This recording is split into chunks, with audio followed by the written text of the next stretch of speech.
Hotel ஸ்டைல்ல சுவையான பொங்கல் கூடவே அதற்கு ஒரு அருமையான சைட் டிஷ் எப்படி செய்யலாம்னு தான் இன்னைக்கு இந்த வீடியோல பார்க்க போறோம். என்னதான் நம்ம பொங்கல் சாம்பார்னு வீட்ல செஞ்சாலும் அந்த ஹோட்டல் ஸ்டைல்ல இருக்கக்கூடிய அந்த சுவை நமக்கு சில சமயங்கள்ல கிடைக்கிறது கிடையாது. இன்னைக்கு நம்ம சின்ன சின்ன டிப்ஸை ஃபாலோ பண்றதன் மூலமா அதே டேஸ்ட்டை நம்ம வீட்டுக்கும் நம்மளால கொண்டு வர முடியும். இப்போ இதை நம்ம எப்படி செய்யறதுன்னு பார்க்கலாம். வெல்கம் டு டுடே சமையல். அதற்கு முதல்ல ஒரு மிக்சிங் பவுல் ஒன்று எடுத்துக்கங்க. ஒரு கப் அளவுக்கு பச்சரிசி எடுத்திருக்கேன். அதாவது ஆழாக்குன்னு சொல்லுவாங்க இல்லையா, அதுல தான் நான் இன்னைக்கு எடுத்திருக்கேன். மேக்சிமம் பாத்தீங்கன்னா பச்சரிசி அந்த சாப்பாட்டுக்கு பயன்படுத்துற பச்சரிசியை விட மாவு பச்சரிசின்னு கடையில கேட்டு பாருங்க, கிடைக்கும்.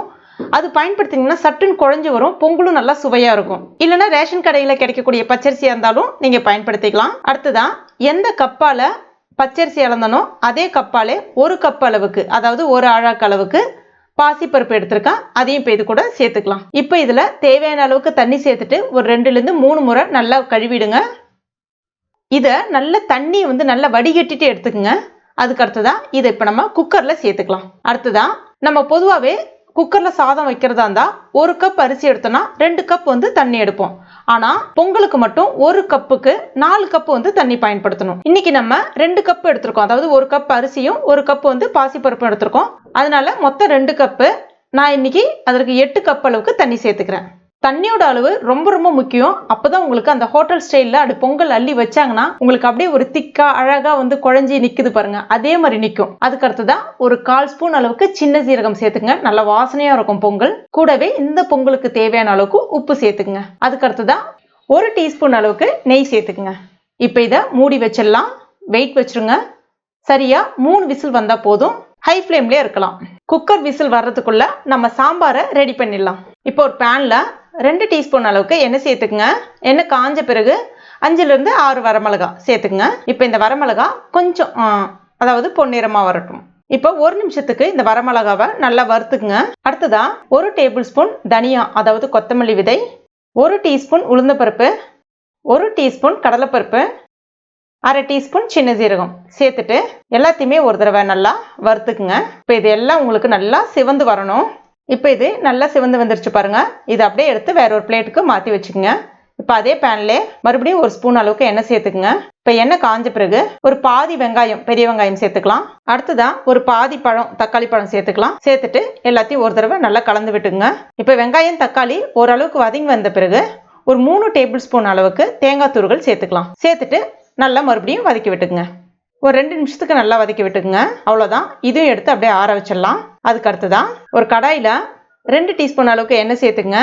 எண்ணெய் காஞ்ச பிறகு ஒரு 15 போல சின்ன வெங்காயம் எடுத்திருக்கேன். 2 வெட்டி எடுத்திருக்கேன். அதையும் இப்போ இது கூட சேர்த்துக்கலாம். பெரிய வெங்காயம் தான் இருக்குன்னா நீங்க தாராளமா பயன்படுத்திக்கலாம். இப்போ கொஞ்சம் இது சிவந்து வரட்டும். இப்போ இது கொஞ்சம் சிவந்து வந்த பிறகு ஒரு தக்காளி பழம் பொடிசா கட் பண்ணி எடுத்திருக்கேன். அதையும் இப்போ இது கூட சேர்த்துட்டு கூடவே 2 பச்சை மிளகாவையும் சேர்த்துக்குங்க. இப்போ இது எல்லாத்தையுமே நல்லா வதக்கி விட்டுடலாம். இப்போ வெங்காயம் தக்காளி நல்லா வதங்கி வந்துடுச்சு. அடுத்ததான் ஒரு சின்ன உருளைக்கிழங்கு தோல் உரிச்சிட்டு சின்ன சின்ன துண்டுகளா கட் பண்ணி எடுத்திருக்கேன். இப்போ அதையும் சேர்த்துடலாம். அதுக்கு அடுத்ததான் ஒரு 4 கத்திரிக்காய் பொடிசா கட் பண்ணி எடுத்திருக்கேன். அதையும் இப்போ இது கூட சேர்த்துடலாம். இந்த இடத்துல இந்த காய்கறி தான் சேர்க்கணுன்ற அவசியம் கிடையாது. உங்களுக்கு பிடிச்ச காய்கறிகள் நீங்க எது வேணாலும் சேர்த்துக்கலாம். கேரட்டு, பீன்ஸு, முருங்கைக்காய் எது வேணாலும் நீங்க சேர்த்துக்கலாம். சேர்த்துட்டு ஒரு 2 நிமிஷத்துக்கு நல்லா வதக்கி விட்டுக்குங்க. காய் நல்லா வதங்கி வரட்டும். இப்போ இந்த காய் வதங்குற நேரத்துக்குள்ள நம்ம அந்த மசாலாவை எல்லாத்தையும் அரைச்சிக்கலாம். அதுக்கு ஒரு மிக்சி ஜார்ல நம்ம வறுத்து வச்சிருக்க அந்த மிளகாய் அதெல்லாம் இருக்கு இல்லையா, அதை சேர்த்துட்டு தண்ணியில எதுவும் சேர்க்காம முதல்ல பவுடர் பண்ணிக்கங்க. இப்போ பாருங்க இந்த மாதிரி. அதுக்கு அடுத்ததா நம்ம வதக்கி வச்சிருக்க அந்த வெங்காயம் தக்காளி தேங்காய்லாம் இருக்கு இல்லையா, அதையும் இப்போ இது கூட சேர்த்துட்டு தேவையான அளவுக்கு தண்ணி சேர்த்துட்டு நல்லா நைஸா அரைச்சி எடுத்துங்க. இப்ப பாருங்க இந்த மாதிரி. அடுத்ததா ஒரு குக்கர்ல ஒரு 1/2 கப் அளவுக்கு துவரம்பருப்பு, 2 டேபிள் ஸ்பூன் அளவுக்கு பாசிப்பருப்பு ரெண்டுத்தையும் சேர்த்து நல்லா வேக வச்சு எடுத்து வச்சிருக்கேன். இப்ப இதை ஒரு கரண்டியை பயன்படுத்தி நல்லா மசிச்சு விட்டுக்கலாம். இப்ப இதுவும் ரெடியா இருக்கு.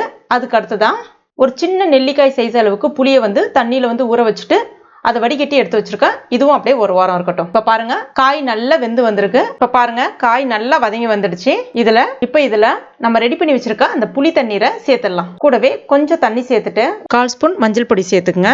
இப்ப இதை ஒரு முறை கலந்து விட்டுக்குங்க.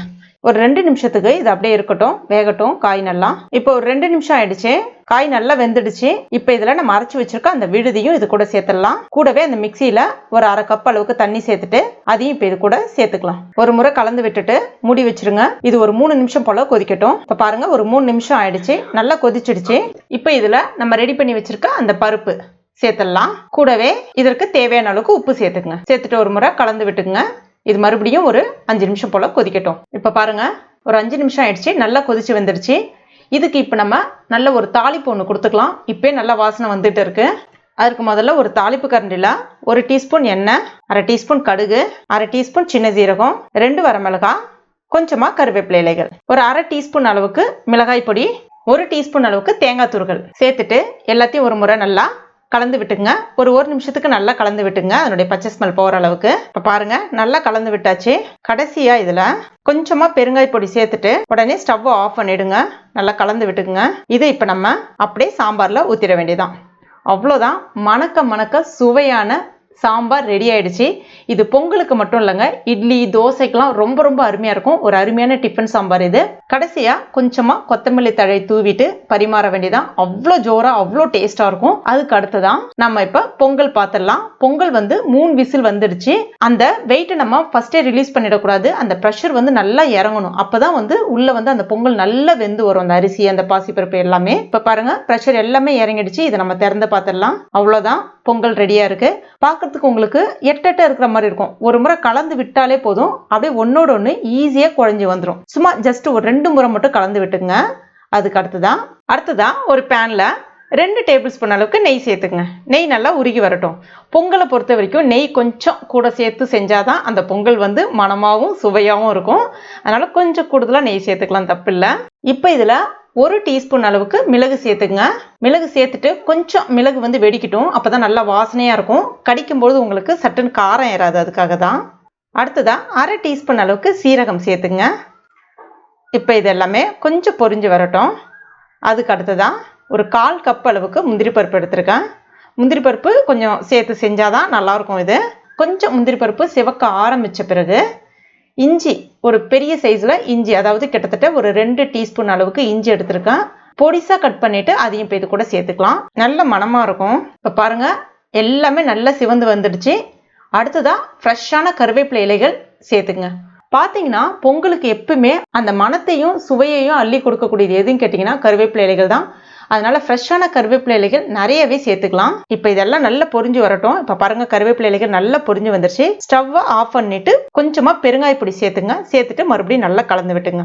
அவ்வளோதான். இப்போ இதை அப்படியே எடுத்துட்டு போயிட்டு பொங்கல்ல சேர்த்துட வேண்டியதுதான். சேர்த்துட்டு இப்போ ஒரு 4-5 முறை கலந்து விட்டுங்க. இப்போ இதை மூடி வச்சிருங்க. ஒரு 5 நிமிஷத்துக்கு அப்படியே இருக்கட்டும். அப்பதான் அதனுடைய நெய்யோட மனம் அந்த பொங்கல் முழுவதுமா நல்லா பரவி வரும். இப்போ ஒரு 5 நிமிஷம் ஆயிடுச்சு. பொங்கலும் அருமையா ரெடி ஆயிடுச்சு.